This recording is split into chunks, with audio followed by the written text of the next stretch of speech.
தங்க நகை திருடு போயிடுது, காணாமல் போயிடுச்சு, அடமானத்திலிருந்து தங்க நகைகளை மீட்டெடுக்கவே முடியல, பேங்க்ல வட்டி கட்டியே காலம் போகுது, இப்படி நிறைய தங்க நகைகள் சேரவில்லை, இப்படிலாம் நிறைய என்கிட்ட ஜாதகம் பார்க்க வரும்போது கேட்டிருக்காங்க. உங்கள் வீட்டின் நான் சொல்லக்கூடிய இந்த இடங்களில் தங்க நகைகளை வைத்தால் இப்படித்தான் நடக்கும்.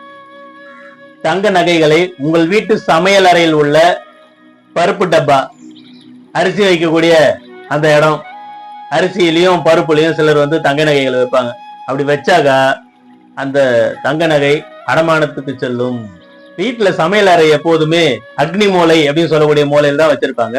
இந்த அக்னி மூலையில வைக்கக்கூடிய தங்க நகைகள் அடமானத்துக்கு போயிடும், அடுத்த நகை வாங்க முடியாது.